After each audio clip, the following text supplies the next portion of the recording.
অ্যাক্সিডেন্টটা হলো দেখছেন আপনি? না আমি তো জানি না, আমি এখন হঠাৎ করে আওয়াজ শুনছি আমি আয়া দেখছি এরকম অবস্থা।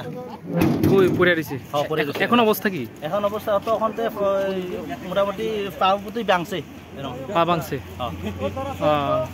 কেমনে বাইকটা স্পিড আছিল না? বাইকের স্পিড আসলে আমরা তো দেখছি না, কিন্তু আমি শব্দ শুনছি খটং করিয়া, তারপরে আয়া দেখছি যে বাইকের এরকম হেঁটে পড়ে গেছিল আর এই তো দাদা আয়া ধরছে আর তো মানে সম্ভবত আমি যে গেছি মানে মদ খাওয়ানোর একটু ইয়ে আছে, গন্ধ আছে।